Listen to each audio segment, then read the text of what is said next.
Hello. Happy Friday afternoon. We are live. Shall we deconstruct the enterprise event season? I think it would be a good idea. I shamelessly ripped this off from CRM Plays yesterday. I was not able to attend their show. So I'm going to do my own little version of this, and I expect to have a special guest or two drop in and discuss their takeaways. My theme's a little bit different, I'd say, because what I want to understand is, did we actually learn anything that can help customers? That's what I'm interested in today. So I have some letter grades. I have like an A, a C, and an F, so I can assign some grades to what I think about some things that happened during the course of this. So I'm looking forward to that. And this is not going to do a whole lot of things like food reviews. You know, obviously food can be an issue at events. We're not going to do like the air travel review, though I think vendors need to grow up a little bit around air travel. But I really want to tackle this from a customer perspective and, not really review it from a media analyst perspective, because like, who cares what we think? But what do customers get out of these events? That's what I really want to talk about. So yeah, I just pinged some people who may be joining me. And if you want to participate, then just add some comments to the stream on your event reactions for the spring season. And I might actually end up pulling you into the conversation. So just be forewarned that I might invite you to join me if you're up for it. And hey, you can even do it without the cam, because I have a non-cam setup as well. So Tracy Webster is here. Yeah, TGIF indeed. I really wasn't going to go live today, but then I was like, man, I really want to talk about events for a little bit. So after all, saw a lot of tarmacs, and I feel like I have a few things to say about what I saw. I really don't want this to descend into another generative AI conversation. I feel like I covered that off pretty effectively last week, and I just wrote another piece on Diginomica today about why generative AI is a evolutionary, not a revolutionary technology. That's in my Oracle piece. So I really don't want to have a whole generative AI showdown today, but I will if we need to. But I think we all know that why vendors needed to talk about that incessantly this spring. So I'd really rather talk about maybe what we overlooked as a result of focusing too much on generative AI, because I think that's kind of important. But anyhow, that's kind of what's on the agenda. Tracy, did you go to some events this spring? I guess we'll find out in a moment. If so, what did you think? I was going to tackle this mostly from a customer perspective, but I'm also open to talking about this a little bit from a partner perspective as well. I think a lot of times partners are not included well in events, and especially the most interesting partners and the ones that are offering the best value propositions are often the harder ones to find. Oh yeah, Tracy, your AI weariness. Indeed, yeah. So Tracy's tired of AI. Is that allowed? Yeah, it's totally allowed. And just as an explanation, like the reason that I am compelled to write about it is because customers like want answers and stuff, and I get that. So that's sort of the difference between like why I write about AI and not like blockchain and the metaverse and stuff like that. But I totally get why you're sick of it. Totally understand. Even Alexa's sick of AI. Alexa, please don't respond right now. Cool. So while I'm waiting on a few more people to show up, shall I assign a few letter grades to various aspects of the spring conference season? Now I'm going to try to do this from a customer perspective, not from a what does John Reed want out of an event perspective, because I don't think that's really, really fair. I try to improvise mostly and try to make every event a good event, no matter what happens. I will say that I think we need to kind of move on a little bit from the it's so great to see each other cliches. It is great to see each other. It was a blast. But, before the pandemic, events were in dire need of reinvention. And so I think now it's time to kind of accept that and start thinking about how can we make events better instead of like, oh, so good to be back to normal again. Well, normal wasn't all that great. The keynotes were insufferable. The DJs were too loud. There was less peer-to-peer experiences of informal discussions. And in general, I think there was a lot of lost opportunity to make events more creative. So let's get back to that discussion. Tracy says, the shows. I love them because I get to see a lot of my friends, but it feels like they're getting so big the real conversations don't seem to happen. Exactly. Bingo. But even a big event can have like small group facilitated experiences and peer-to-peer interactions. So, Tracy, by the way, how many events did you go to this spring? I'm kind of curious. But even a large event can have various kinds of peer-to-peer experiences and stuff. And to me, that's like always the gold. Like, so there's two things at events that I think are just total gold. And one of them, I remember like when I was putting on an event for SAP financial professionals for a number of years. And I remember the first time I kind of just saw a bunch of financials experts like sitting in a circle, kind of talking about the kinds of things they care about, like trashing the vendor a little bit around things that were problematic, discussing like workarounds, how they got things changed, how they got input on a product roadmap. I'm sitting there saying like this peer-to-peer discussion, this is like absolute gold. So I think that's gold. Now Tracy says, I had quite a few virtual events during COVID where the networking piece, okay, I think you missed something there about the networking during virtual, and then I try to do at least one a quarter. Okay, well, Tracy, if you want to come on at some point and discuss that, let me know. I have at least one guest who's going to be joining us, surprise guest. So I think at the bottom of the hour. So Tracy Webster, oops, distracted. Yeah, no worries. We are a multitasking bunch here. So let me assign a couple letter grades. How about that? So I'm going to assign, I've only got 3 letter grades because I didn't have much time to prepare for this. Oh, Tracy says she's elaborating on this past comment. Let me get this in. The networking piece was better thought out to make it work. Yeah. I mean, that's the thing, is that the kind of peer-to-peer networking I'm describing, like when you want to do it at scale, you do have to like think through it a little bit. I did see some really good examples of that this spring, which was cool. One was at Salesforce Connections, where they had sort of this, I'm not going to get it named quite right, but it's like a circles of success thing that were these small group facilitated roundtables, and it was super interesting. I mean, it's just, just general kind of thinking through. There's not one right way to do this, but that kind of informal gathering of customers. Zoho did a really nice job at a localized event that I went to with this too, where you're just sitting around the table, kind of sharing war stories, but sometimes around a structured theme or topic or challenge. And sometimes a little facilitation does have to come into the mix, but oh my gosh, I mean, the comparison of that kind of discussion versus like an over moderated panel is like night and day. I think it's tough for vendors sometimes because they want to believe that they have to put on a big production and show, and it takes a little bit of humility to say, we did the hard part about getting all these great people in the same room, but now we have to step out of the way and let them connect with each other and make that happen. I think that may be a little bit humbling, but that's what event organizing is about, making it all happen and then having the non-ego, the lack of ego to say, okay, now it's yours, take it over. Tracy says, some of the regional or even local things seem to be better, informal but guided. Yeah, exactly. I think there's also a little less like newsy agenda and pressure that vendors feel to make their events like super newsworthy and stuff. All right, so I'm going to assign a letter grade to the hybrid aspect of events. So, and I'm going to cheat a little bit, and I'm going to give 2 different letter grades to the hybrid component. So the hybrid component would be like, especially for these larger events, how well are vendors doing in including people who can't be there on the ground? Because this notion that you have to be at an event in order to really be taken seriously by the vendor is really wrong-headed for a variety of reasons. There's a lot of reasons why people can't get to events, whether it's right now there's a reality of budgets for customers where they're not able to send the whole teams as much this year. There's all kinds of different reasons why you might not want to go for various health reasons, including continued COVID stuff. But it's not just that. It's just all kinds of things that prevent us from getting on the ground.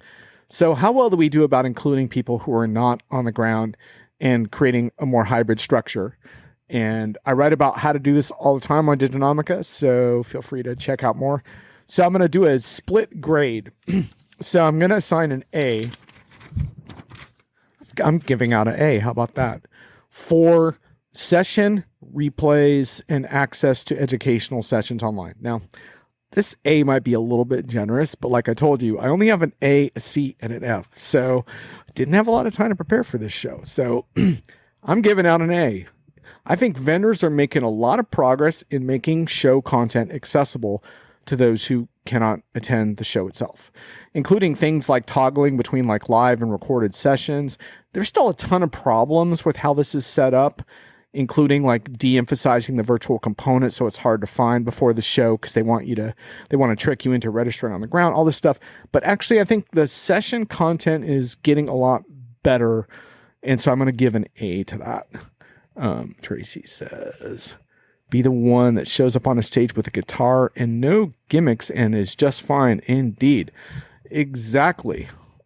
Less pre-planned production and more kind of thinking through how to make it possible for people to come back from their events and bring back to their teams the things they need to get smarter and better. It's not that hard actually, but it does require some facilitation skills. And I've had a lot of conversations with event organizers and some of our clients around this, as far as things like, for example, like if you do have more informal discussions, there is the tendency for so-called alpha personalities to take over those discussions. And so there's a bit of a shift in emphasis from entertaining people to figuring out how to facilitate discussions in a way that makes people feel included and they have a voice. And so some of that does take some skill, but these are not skills that are impossible to cultivate and learn inside of organizations. And a lot of community type people inside your organizations already have some of those skills. So it's just a matter of elevating them. So the second part of my hybrid events grade is about including people in a hybrid or virtual structure in a more interactive way where they can interact with each other, interact with folks from the vendor to get information. Here, I'm going to award an F. So, unfortunately, my A grade has to be counterbalanced by an F. And sorry about that, but it's just not good enough yet. So, I hope that someday it will be good enough, but it's not at the moment. So, sorry. Right now what you have like these like massive keynote streams like that are supposedly watch parties. And basically all it is people like saying hi and waving hands and saying where they're from, and then hitting on these ridiculous emojis, like loving every single comment. It's like a vendor will be like, we have the best friggin' software in our industry. And then everyone hits like the heart and the love sign. I mean, that is like absolutely useless interactive. That's just, sorry, but that's an F.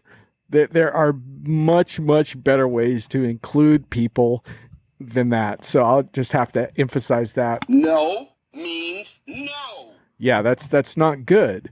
That's just not good enough. So anyhow, sorry vendors, but I've got to give you an F on that one. So I'm trying to think what else I really want to give a grade on at the moment.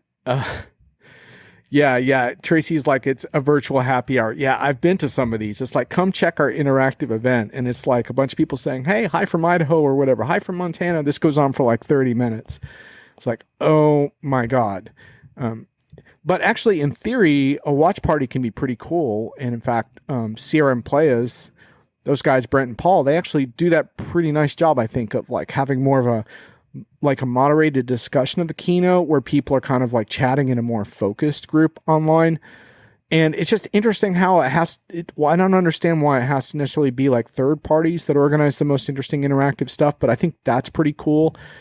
And part of it is just the realization that the keynote content is going to be available later. So it's not actually rude to talk over the keynote. It's actually interesting because you can always get the specifics of the keynote on replay if you need to. So hearing the reactions and kind of shooting the breeze, or however you want to call it, with your far-flung peers, that's interesting. And so I think supporting those formats is cool, but there's just so much more that can be done. And you think about a community of peers where it's like, how great would it be to log online to an event and meet, 10 other people in your region that you could possibly create a local event with, or meet 10 other people in your same job role across the country, or 10 other people in your industry. These are not like impossible things to solve. So anyway, I had to hand out a letter grade of F for that.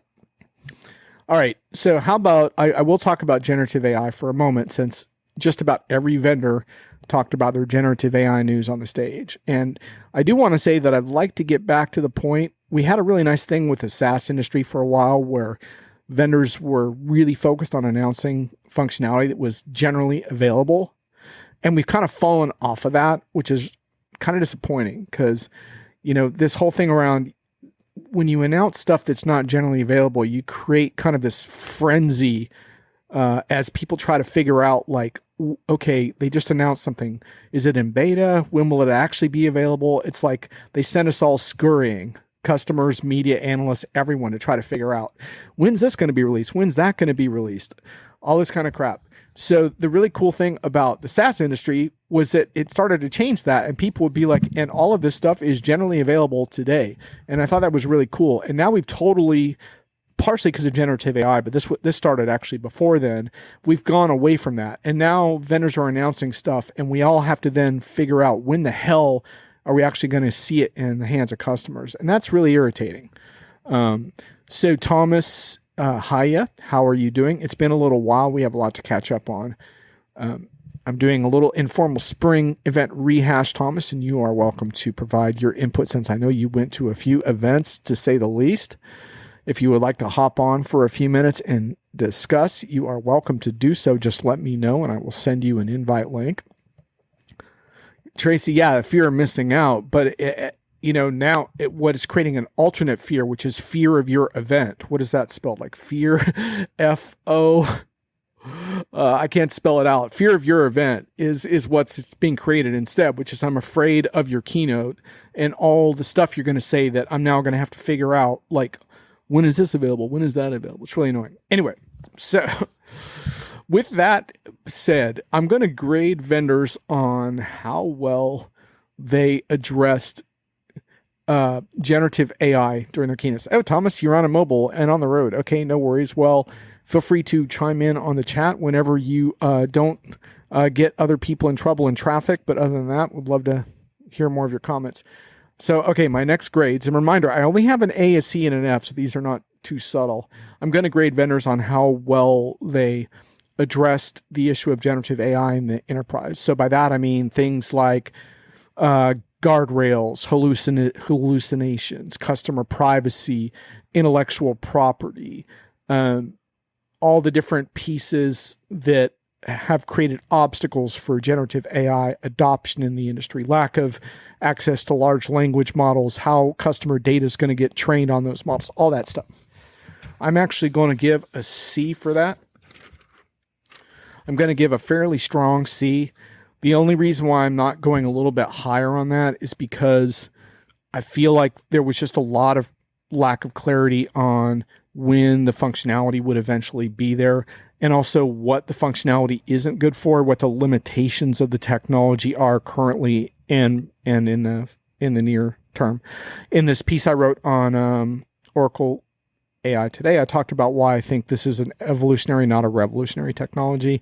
I'm not going to get into that too much at the moment, but the point is that some precision around these terms is really necessary. And I thought vendors overall did a really good job of seizing the opportunity to explain why the enterprise can actually be very relevant to this type of AI by applying a lot of the responsibility factors, including explainability, where content is sourced and derived, all those things that are kind of missing from the sort of prematurely released generative AI models like ChatGPT.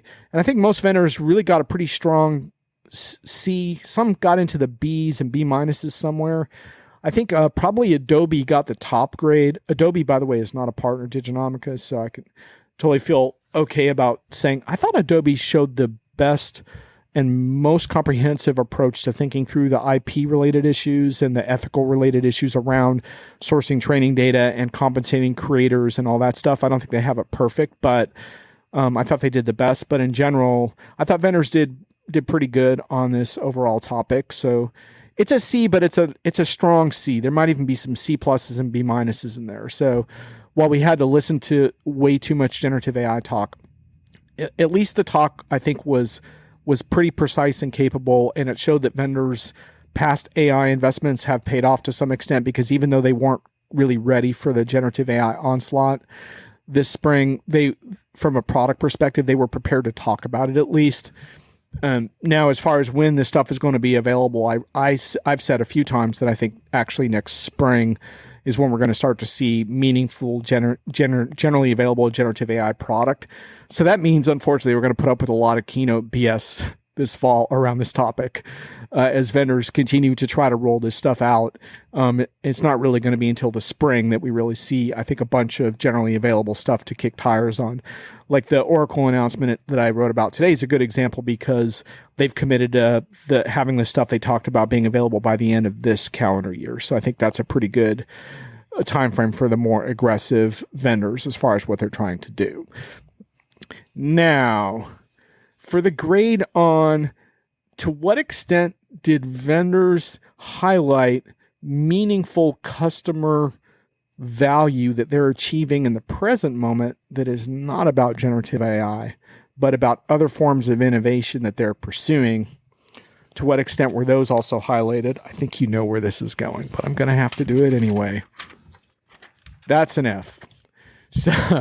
So I thought there was a really poor balance between talking about the future and generative AI and sharing, like, realistically speaking, some of the really cool stuff the customers are doing now across a whole range of technologies and areas. So that was a pretty big surprise and disappointment to me. And I'm not really sure why we kind of lost track of the idea that customers having success in the present moment is like a bad thing to talk about.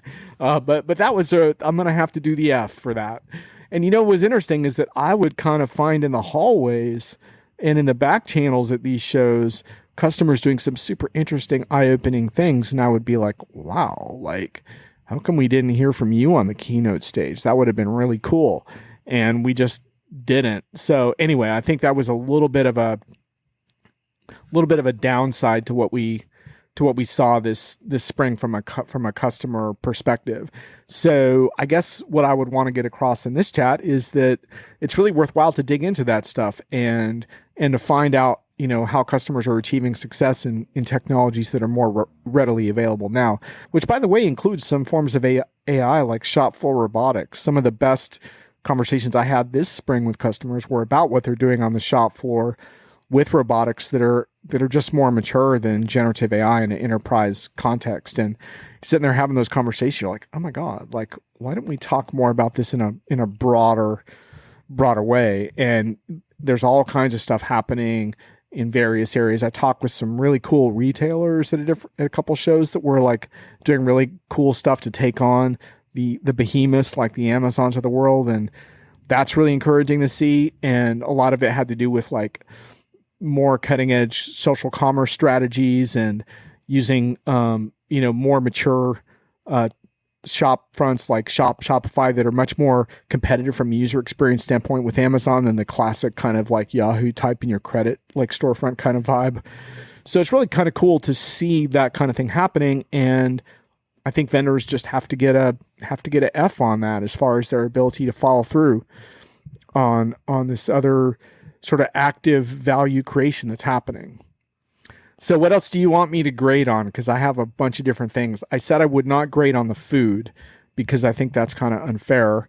I'm not going to grade on the travel and logistics, but I do want to say that I think vendors need to have a little more appreciation for how tired and exhausted people are when they arrive at their shows, because air travel is just kind of a beast these days. So I think maybe taking that into account from a planning standpoint can be helpful at times, as far as like, maybe people don't want to get up at 7 a.m.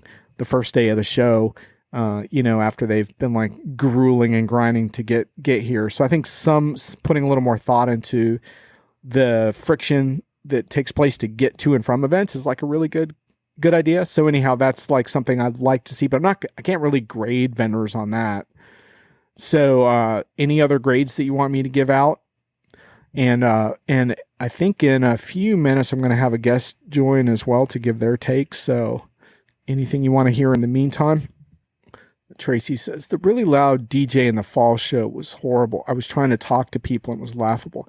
Yeah, I think it's really interesting how the loud DJs in the hall really sort of bring this sort of conflict to a head. And I think it's interesting because like vendors really feel self-conscious that they want people to like feel like they're like, hey man, I'm having so much fun at this show. And so it's like the elevation of entertainment.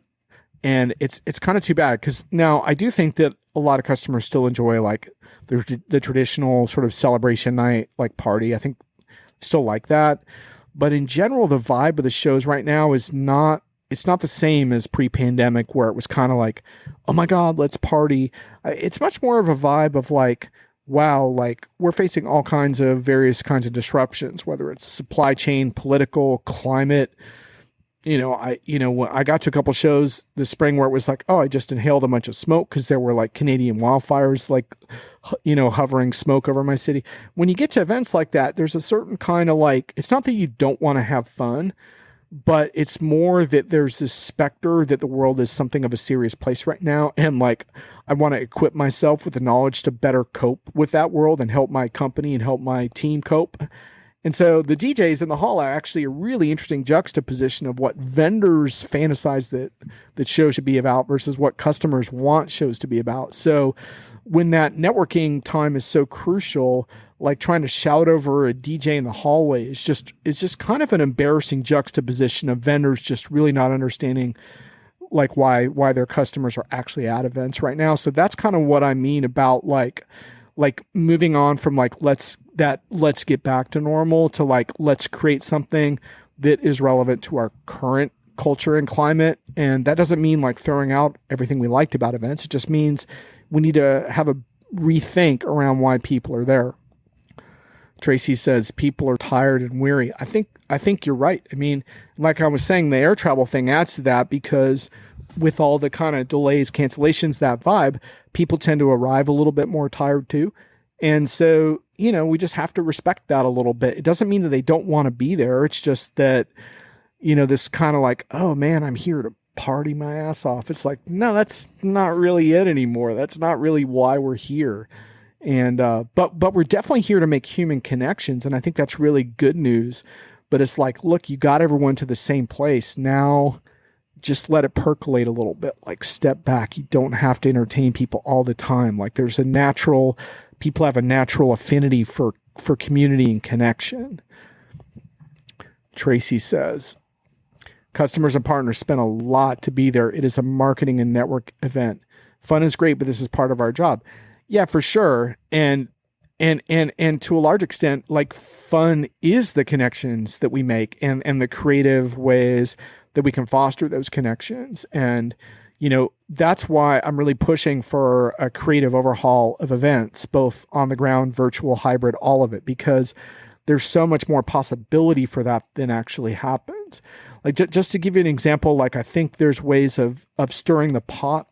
Like one of the things I did in a smaller event that I used to put on is on our first day, we would have a sort of turbo networking thing. And the whole idea was to kind of, people like to socialize, but the problem is that if you kind of just let it happen informally, a lot of times it's the classic where you walk into a networking thing and you're not sure which table to join. And then you end up in a conversation that's a little bit tedious, perhaps, or a little off the mark for what you wanted, but you can't easily excuse yourself. You don't know who else to meet. And it's like, it's cool and it's useful, but it's not hyper useful. So that's where creative event design can really help, where we would stir the pot and kind of force people to mingle based on various things, where we would, it was kind of chaos, right? Like, okay, find everyone in your geography. There was kind of a gamified element too. I won't go into it now, but like find everyone that shares your kind of role, or find everyone that shares your industry. And then we would spark it with some collective questions that people had to answer around like project challenges and things like that. And the whole point of doing that early in an event is that it kind of forced people to kind of make connections. And the thing is, once you get people talking like that, like magic starts to happen, because they kind of overcome their inhibitions and now they're making connections that they haven't made before. And you've kind of turbocharged that for people.